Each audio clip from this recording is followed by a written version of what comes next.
Right now, from the leadership of the United National Congress, the first woman Prime Minister, the first woman Attorney General, the first woman to lead a parliamentary political party, the first woman opposition leader, let's welcome Kamala Prasad Bisesa, Senior Counsel.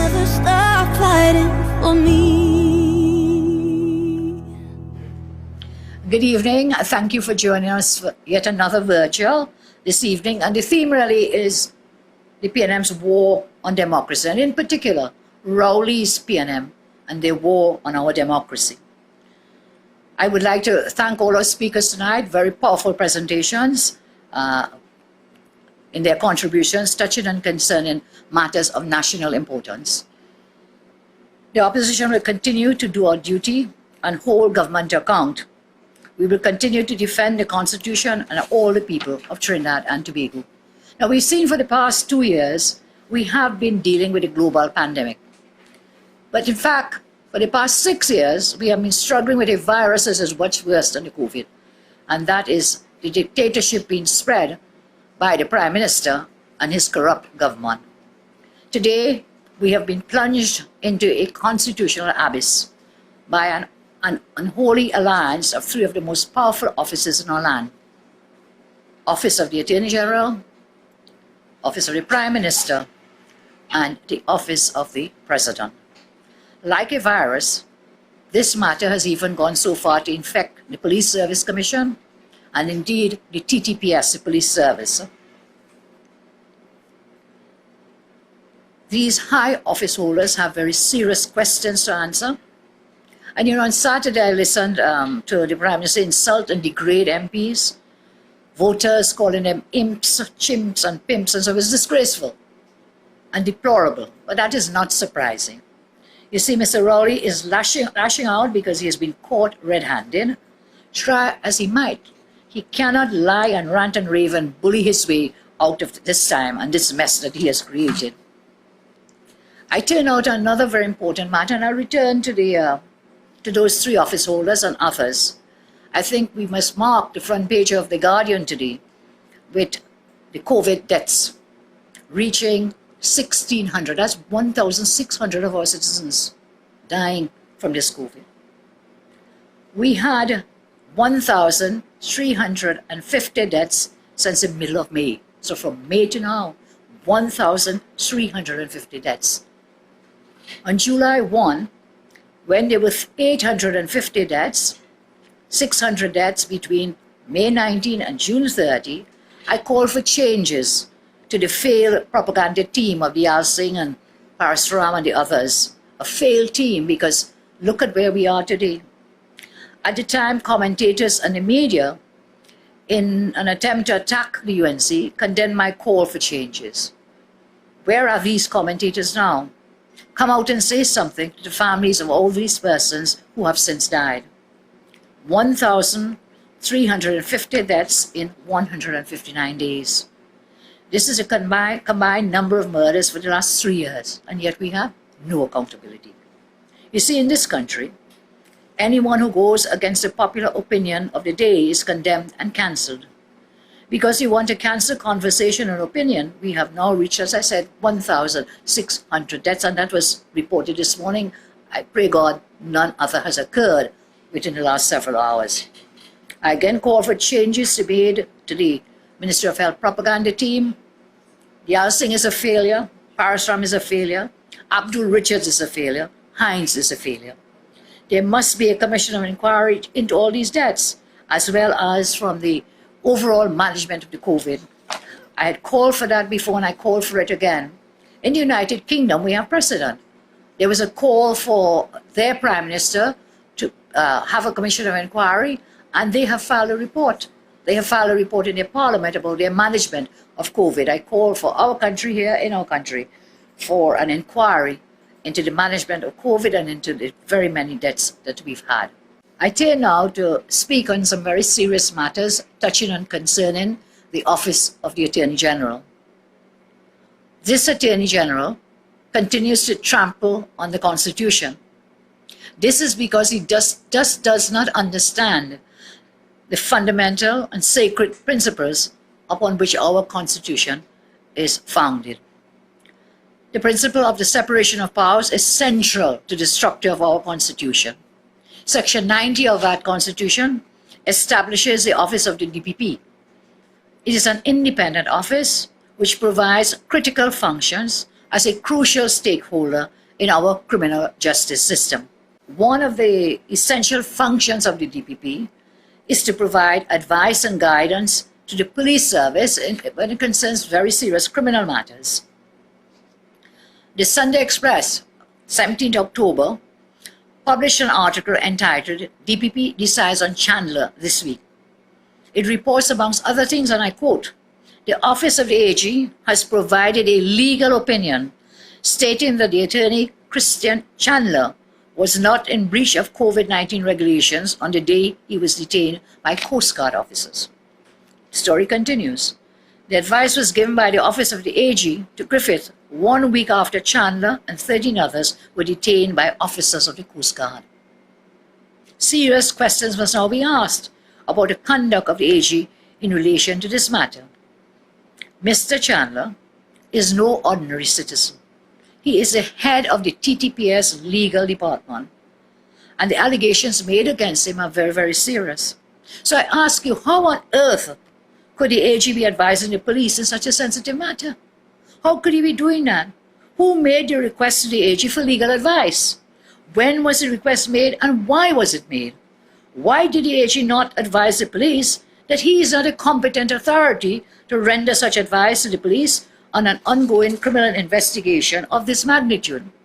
Why did he not direct them to the office of the DPP with an explanation, obviously, that the office of the DPP is the only competent authority to give such advice? No matter how many law exams you fail, certainly as an AG, you should have appreciated that you were acting unlawfully by trespassing on the office of the DPP, the independent office of the DPP. Why did the AG not request an explanation from the police service as to why they were bypassing the office of the DPP and coming to him, the AG, instead? Why? When they sought advice on such a sensitive investigation. Again, who made this request to the AG for this legal advice and why? The AG has breached the separation of powers doctrine by illegally usurping the role and function of the DPP. And this reckless and careless action is a most dangerous precedent. I want to remind you, this is not the first time that the AG has done this. He seems to be a serial offender in this regard, serial offender. He acts as if he is the DPP's boss and the DPP is his subordinate when nothing could be further from the truth. The DPP is not subject to his influence, direction or control in any form or fashion. Everyone remembers how Farris was parading himself all over the media, warning John public about the petty fines they would face if they didn't wear masks and did not obey the COVID regulations. But all of a sudden, he's advising that Chandler did nothing wrong. This is the latest in a series of transgressions of this type. The AG, as I said before, is a serial offender in this regard. Recently, it emerged that the AG had secretly negotiated a sweetheart deal with Mr. Vincent Nelson QC, whereby he contractually agreed with Nelson for the following things: that he, that is the AG, will not disclose, thereby hide the statement from the public and the Parliament; that he will not disclose, thereby hide the statement, that contractual document, from any police authorities, prosecuting bodies, tax enforcement agencies, regulatory and disciplinary bodies in foreign jurisdictions. He said that no civil court proceedings will be brought against Mr. Nelson for any matters in which he previously represented the government. Further, that agreement has that he, the AG, will recommend to the DPP that no criminal proceedings be brought against Mr. Nelson in relation to his witness statement.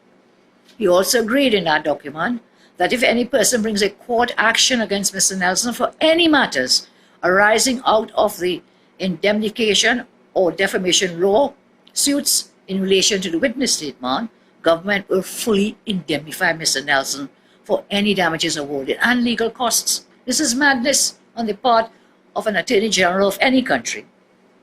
You know, AG enjoys making very derogatory statements with references to MP for Sama Barataria, Saddam Hussein. I don't know if he has a special likeness for Saddam, young Saddam, he calls him young Saddam. I want to tell the AG, the country would prefer someone who is young and knows the law than someone who may be older and does not know the law. Plea bargaining is the sole preserve of the office of the DPP. The DPP has already publicly stated that he knew nothing about the AG's version of Nelson's plea bargaining. And here once again, the AG was playing DPP and police in this manner and in this regard. He wants to operate as judge, a jury, witness, and executioner without any respect for the independent institutions. The frightening consequences of this revelation, that the AG has been advising the police on sensitive criminal investigations, must not ever be underestimated. I'll tell you why. How many other criminal investigations have Arawi or the AG interfered in by playing DPP, by providing legal advice to the police service?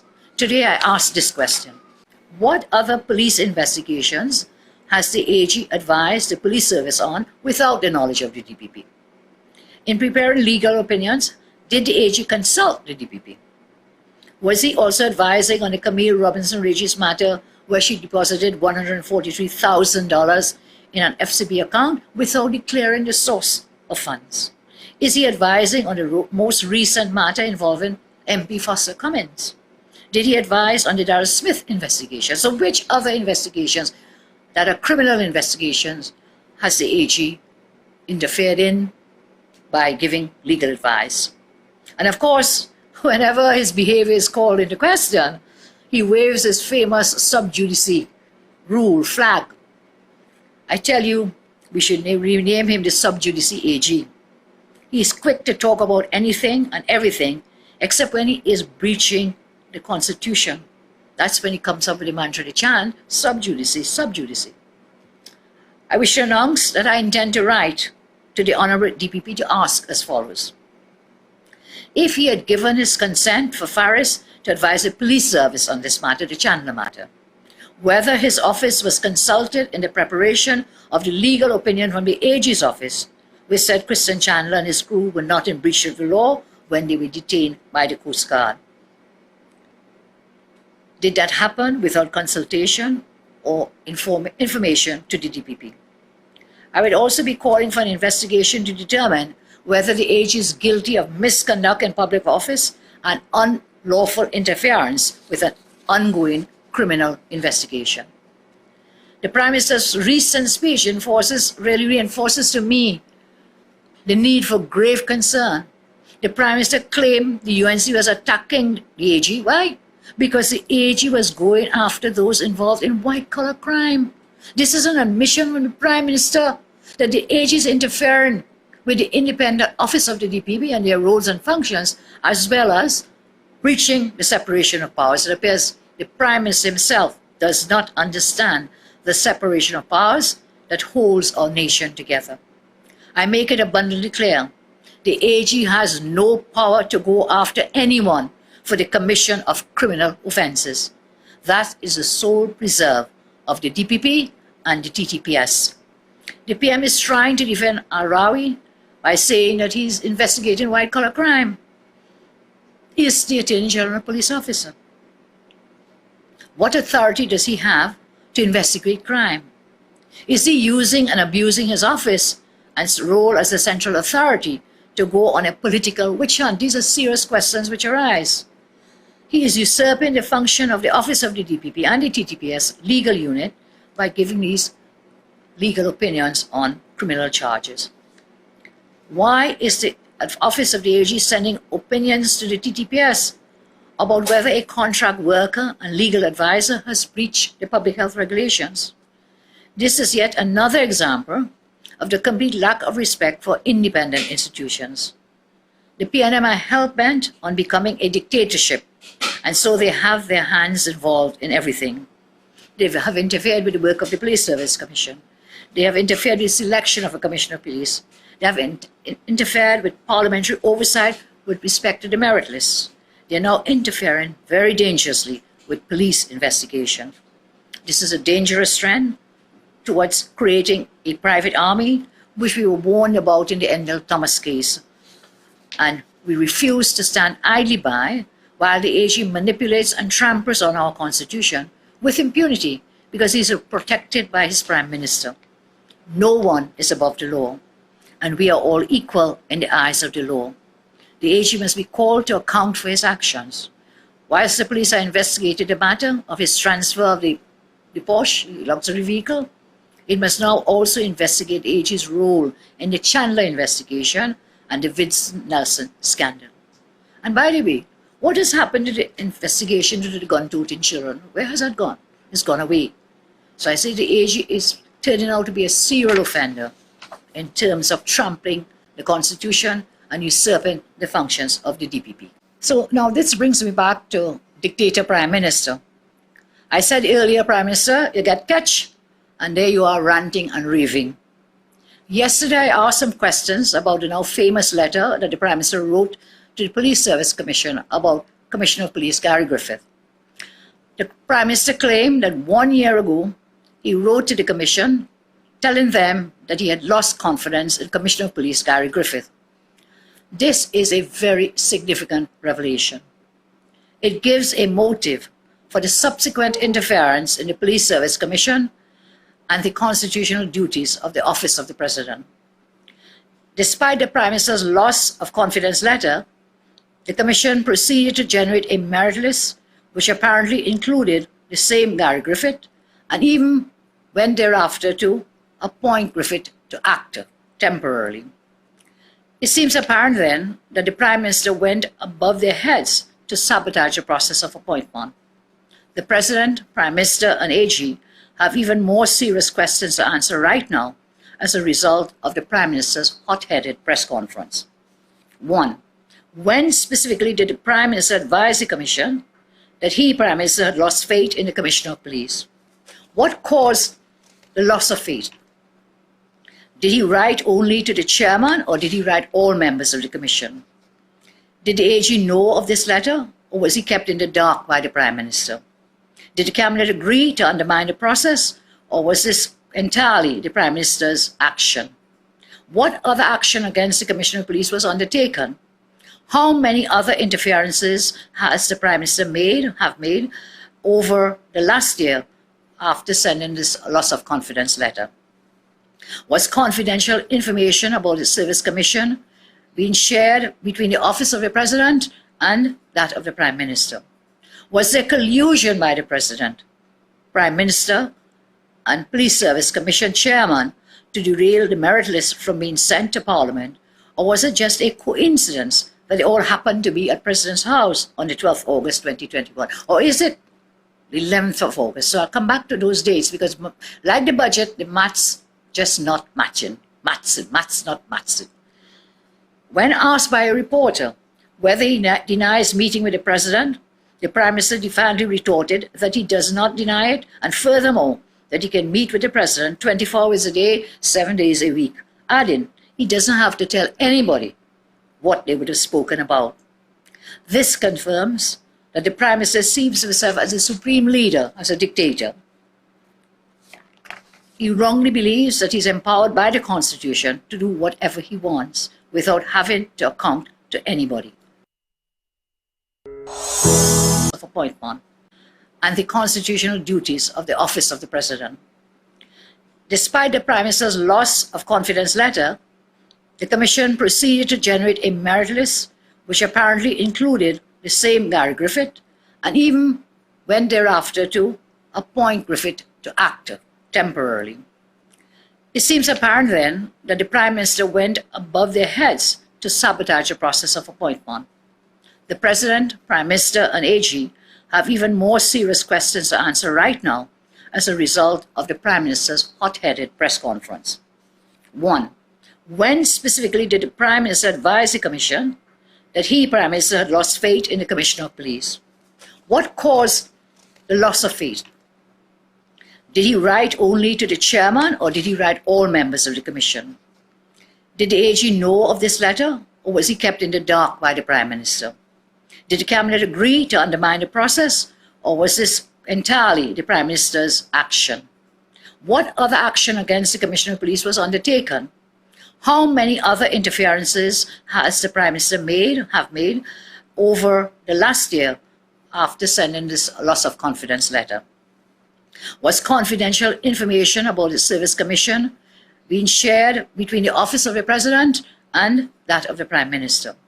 Was there collusion by the President, Prime Minister, and Police Service Commission Chairman to derail the merit list from being sent to Parliament? Or was it just a coincidence that they all happened to be at President's House on the 12th of August 2021? Or is it the 11th of August? So I'll come back to those dates because, like the budget, the maths just not matching. Maths not matching. When asked by a reporter whether he denies meeting with the President, the Prime Minister defiantly retorted that he does not deny it, and furthermore, that he can meet with the President 24 hours a day, 7 days a week, adding he doesn't have to tell anybody what they would have spoken about. This confirms that the Prime Minister sees himself as a supreme leader, as a dictator. He wrongly believes that he's empowered by the Constitution to do whatever he wants without having to account to anybody.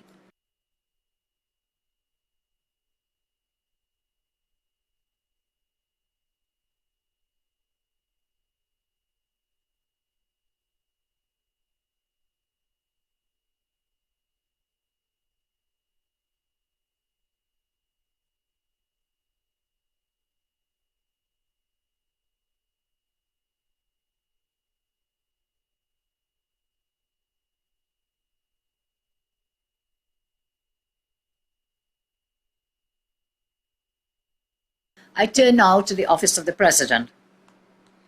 It is respectful to the citizens of Trinidad and Tobago and to the very Constitution that Her Excellency swore to uphold that after weeks of silence, Her Excellency chose to issue a paid full-page advertisement in the newspapers rather than facing the media to answer questions. Indeed, Her Excellency could have had a broadcast to the nation since serious issues were being raised in a constitutional crisis that we are in.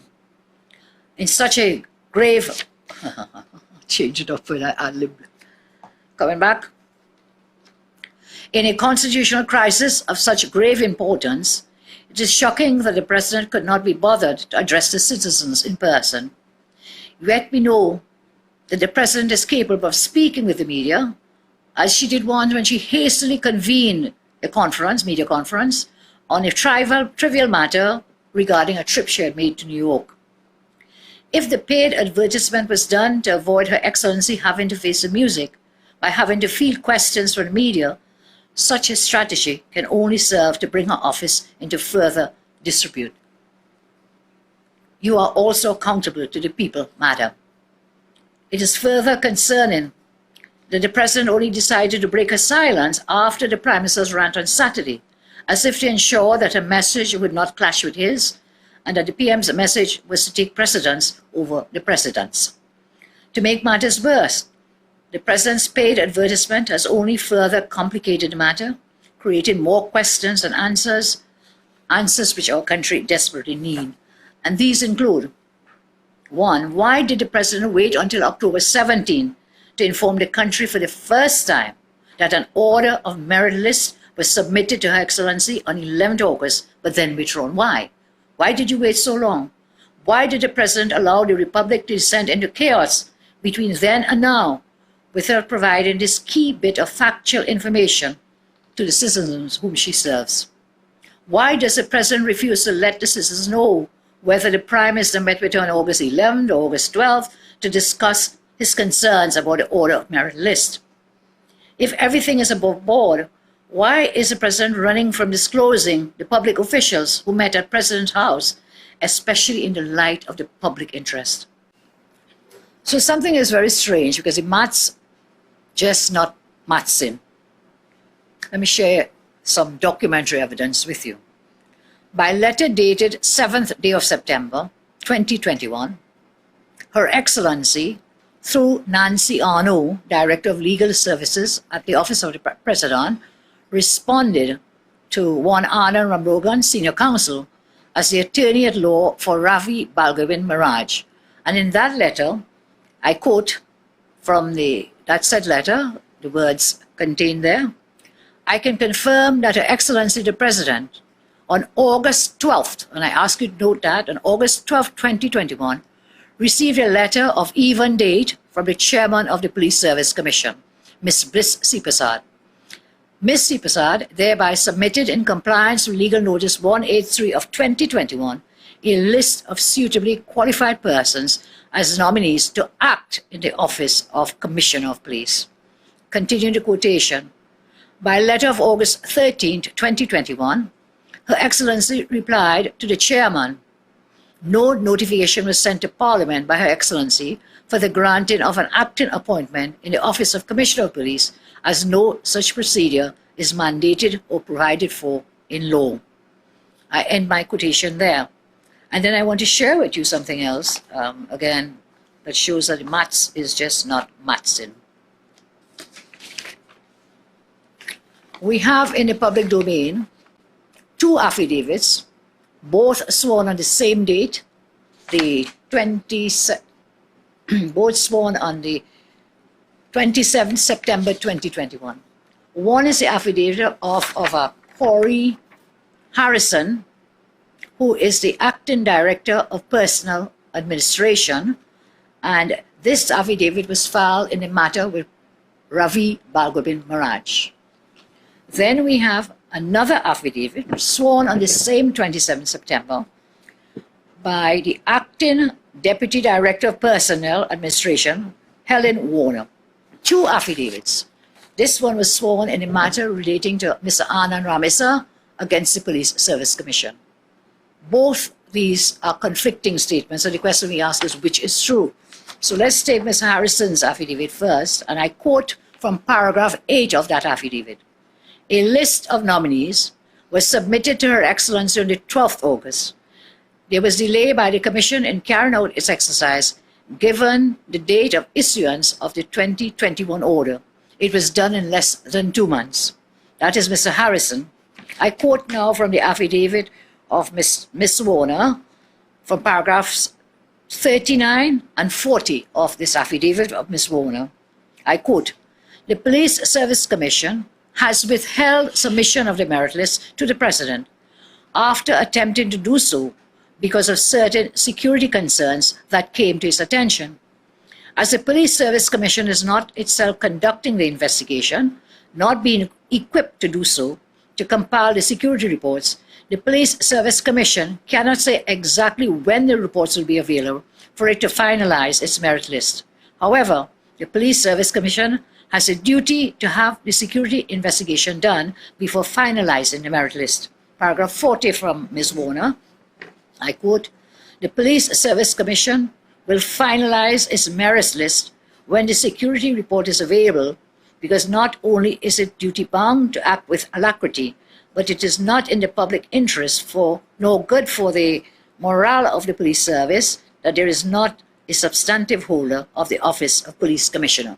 So first we have the letter sent to Mr. Ramlogan, then we had these affidavits sworn on the 27th of September, and now we come to the letter to Anand Ramlogan, in which the President confirmed that on August 12th, the office received a letter of even date from Bliss Sipasad.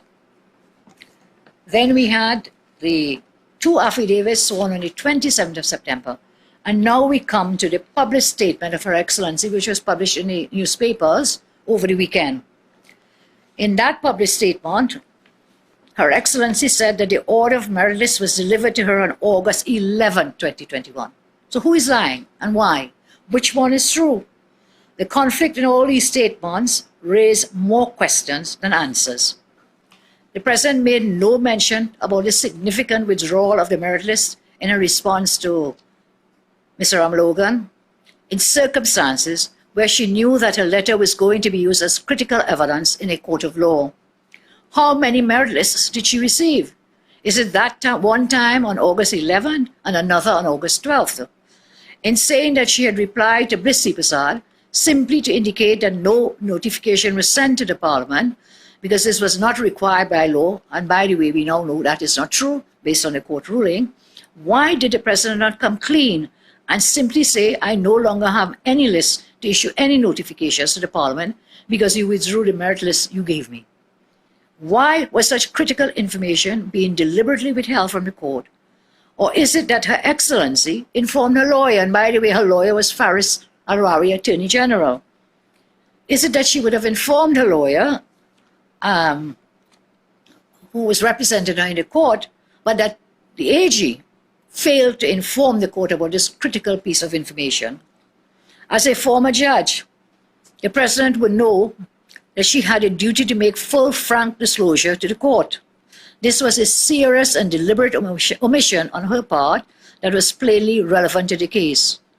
This was a material non-disclosure on her part of epic proportions. It is scandalous and disingenuous, to say the least. To compound matters, Her Excellency would have us believe that she remained silent when the merit list was given to her and was withdrawn, that she didn't ask any questions about why it was being withdrawn and on whose authority, that she didn't seek to protect the Constitution by demanding answers because the Commission had completed the process and the Parliament and the public interest would have been prejudiced. Are we really expected to believe this Nancy story? Did the Prime Minister intervene after this merit list was provided to Her Excellency? If the President had concerns about Legal Notice 183, what did she do about it? How is it that the President, a former judge, so misinterpreted Legal Notice 183, paragraph 4, that she did not believe that the President had been given the power to send a notification forward to Parliament by that law? Who in the Police Service Commission and the Office of Chief Parliamentary Counsel gave the President this incorrect legal advice? Was the President privy to the report in relation to the matter in the public domain about firearm users' license that has been playing out recently in the media? Was it the President's business to bring those matters to the attention of the Police Service Commission? It is clear that the President is hiding her missteps behind technical English and literary services. However, these have cast further shadows upon Her Excellency's office. This is not the time to impress the country with the use of Queen's English. This is a time for transparency and accountability. The opposition now even more strongly maintains that Her Excellency has brought the office of the President into disrepute. I once again remind Her Excellency that no one is above the law. The opposition will continue to hold the President accountable for her role in the crisis we now face. It is in the public interest that the opposition has set in motion the process to investigate the President's actions. And based on the President's statement on Sunday, raising more questions than answers, it bolsters the need for an investigation into this entire scandalous matter. The motion which I have filed in the Parliament to establish a tribunal to investigate the removal of Her Excellency as President of the Republic of Trinidad and Tobago is required more than ever to determine the facts of the events that led to this constitutional abyss. It is my hope that the nation can embark upon this exercise designed to protect citizens, to protect the law, to uncover the truth, and to hold those in responsibility to account. In that regard, I have today written to Her Excellency the President on some of the matters that cause grave concern. This is a copy of the letter. And I'll just quote some parts of it for you, and we'll put the rest of it on site online. I write with grave concern regarding the recent notifications and consultation letters sent by your good self concerning nominees to serve on the Police Service Commission. It is my respectful view that the office of the President has lost all moral and ethical grounds to continue to participate in this nomination process, given the recent ruling of our High Court indicating that Your Excellency acted in contravention of the Constitution when you did not submit the Police Service Commission merit list to Parliament. I am fortified in my view by the recent statements made by Your Excellency in the paid advertisement appearing in the newspaper 17 October 2021. In that advertisement, Your Excellency shockingly revealed that the Police Service Commission merit list for Commissioner of Police was sent to you, but was then withdrawn. At no time over the past month did Your Excellency disclose that the Police Service Commission merit list had been withdrawn. Furthermore, Your Excellency appears to acknowledge the fact that a public official was responsible for interfering with this process at President's House. I respectfully remind Your Excellency that no one in Trinidad and Tobago is above the law of our land. We must all respect the law. I call again for Your Excellency to disclose the identity of this public official and state categorically whether it was indeed the Prime Minister, Dr. Keith Rowley, or not. My respectful view is that it is in the national interest of Trinidad and Tobago for the Office of the President to adequately answer the many serious questions that are still outstanding. The process of appointing a new Police Service Commission must be paused until this happens. Otherwise, all appointments made in future will appear to carry the taint of political partisanship. The opposition refuses to participate in a potentially tainted process of nominations to the PSC until these very critical questions are answered. It has just been brought to my attention that at 4:05 p.m. today, the House Secretariat issued an order paper for an extraordinary sitting on Thursday, October 21, 2021 at 10:30 a.m. for the purpose of Section 36(1)(a) and (b) of the Constitution. This is the order paper. And on this order paper is placed the motion that the UNC MPs filed in the Parliament. And it is placed on the order paper, this order paper. But I saw recently, I think it was on Sunday, the 17th October 2021, former House Speaker Barry Sinanan said that the Speaker has his discretion to choose on the motion against the President. I have the greatest respect for Mr. Barry Sinanan as a very distinguished attorney at law and a distinguished former House Speaker. However, with greatest respect, I believe that he has erred in his interpretation of this matter. And on the basis of our standing orders, the Speaker has to put forward the motion for debate in the Parliament. And I tell you why now. The standing order 34 on page 22 of these standing orders states as follows. We have to note that standing order 34 of our standing orders does not give the Speaker any discretion to dismiss a bill or motion filed by a member unless it's dealing with increasing taxes or withdrawing money from the consolidated fund. So Section 34, page 22 states, subject to the provisions of the Constitution and these standing orders, any member may introduce any bill or propose any motion for debate in the House, and the same shall be disposed of in accordance with the standing order. So that's the first standing order. Then, when a question is proposed and so on as per standing order 34, and according to section 35 of our Constitution, we have a motion that no way infringes with respect to increasing taxes or withdrawing monies from the consolidated fund. We move along. Our motion was filed in accordance with the Constitution, sections 35, 36. So we are in keeping with the Constitution on the motion and in keeping with the standing orders. Then we come now to Standing Order 40. Standing Order 40 deals with the admissibility of motions to the Parliament. And it says a motion must clearly indicate the issue to be raised for debate and include only such material as may be necessary to identify the facts or matter to which the motion relates. The Speaker shall be the sole judge of the admissibility of a motion which shall satisfy the following conditions. Yes, she's the sole judge of the admissibility, but it must satisfy these conditions, and once they do, then it must go forward. So our motion clearly identified the issue to be debated, that is the establishment of a tribunal to investigate the conduct and so on of the President. Secondly, we do not breach the earlier standing order about taxes and so on. And this 3440, Standing Order 40 says a motion shall raise substantially one definite issue. That's what we've done. It must not contain ironical, offensive expressions or words that would not be permitted in debate.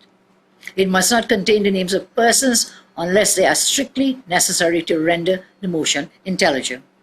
It must not raise for debate matters of conduct of persons except in their public capacity. It shall not revive discussion of a matter that has been discussed in the same session. Shall not raise for debate a matter which already qualifies to be discussed. Shall not relate to matters which have been referred to a committee of the House for consideration report. And it should not exceed 250 words in length. We have complied with every single one of these conditions in the motion that we have filed. Upon review, the motion filed by the opposition satisfies each of these criteria stated within Standing Order 40 and must be deemed valid. Then we go to Standing Order 48.8. This acknowledges the fact that substantive motions can be brought against the President, and it states at page 30 of the Standing Orders 48.8. The conduct of the President or any other person performing the function of President, members of the Senate, the House or judges of the Supreme Court of Judicature, or other persons performing judicial functions shall not be raised except upon a substantive motion moved for the purpose. Ours is clearly a substantive motion brought pursuant to sections 35 and 36 of our Constitution. So I disagree with the greatest of respect with Mr. Barry Sinaran.